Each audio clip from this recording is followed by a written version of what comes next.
এসেছি, এসে যেটা দেখতে পারলাম যে শুধুমাত্র চীনামাটি দিয়েই বিভিন্ন ধরনের সার তৈরি করা হচ্ছে, যেমন গ্রোজিন, জিঙ্ক, বাসরিন, পাওয়ার, জৈব সার, কাঁচামাল, ইটের গুঁড়ো এবং মাটি, এগুলোর মাধ্যমেই তৈরি করা হচ্ছে বিভিন্ন নামে এই ধরনের মাইক্রোনিউট্রিয়েন্টগুলো।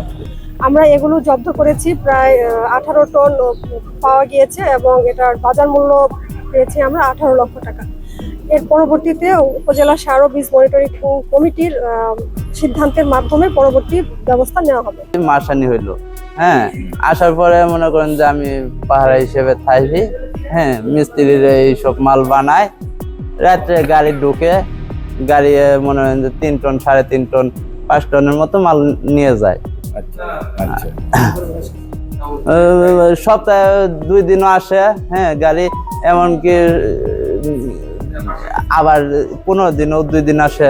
মনে করেন যে সময় ডিলারেরা ফোন দেয়, বড় বড় ডিলার আছে না, ওরা যে সময় ফোন দেয় ওই সময় মালিককে বলে যে এত টন মালের অর্ডার আছে, যে ওই অমুক ডিস্ট্রিক্ট দেওয়া লাগবে, ওই সময় মিস্ত্রিরা মাল বানায়, হ্যাঁ, বানায় পরে ওই মাল মনে হয় যে কাঁচামালের আরো যে কাঁচামালের মাল নিয়ে আসে, ওই গাড়ি দিয়ে মনে করেন যে ডেলিভারি দেওয়া হয়। মালটা কি রাত্রে বানায় না দিনে?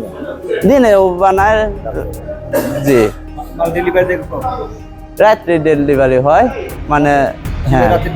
একটা জানাই, আমি কিন্তু এটা প্রায় আধা ঘন্টা আগে আমি আমার ফেসবুক পেজ থেকে ভিডিওটা করে আমি কিন্তু উপজেলা কৃষি অফিসার সহ আপনাদের সাংবাদিক ভাইদেরকে সকলকে বলছিলাম যাতে এটা সঠিক একটা তদন্ত করে এটা দেখার জন্য। আমাদের এই দেখেন আপনারা এই অবৈধ যত আছে সব দিয়ে কিন্তু আমাদের এমসি বাজার সহ বিভিন্ন এগুলো কিন্তু বিভিন্ন মাল অন্য অন্য দোকানে পাওয়া যায়। এতে কিন্তু আমি মনে করি যে আমাদের কৃষি যারা কাজ করে তাদের ব্যাপক পরিমাণ ক্ষতি হচ্ছে। এর কোনো ভিত্তি নাই, এর কোনো লাইসেন্স নেই, মাটি বা বিভিন্ন প্রকার মেডিসিন দিয়ে কিন্তু তৈরি হচ্ছে। এই যে মেঘনা গ্রুপ সহ বিভিন্ন গ্রুপের এখানে ব্র্যান্ডের গ্রুপের নাম কিন্তু আপনারা দেখতে পাচ্ছেন ইতিমধ্যে, এগুলো কিন্তু বাজারজাত করা হয়, আর কোনো লাইসেন্স নাই।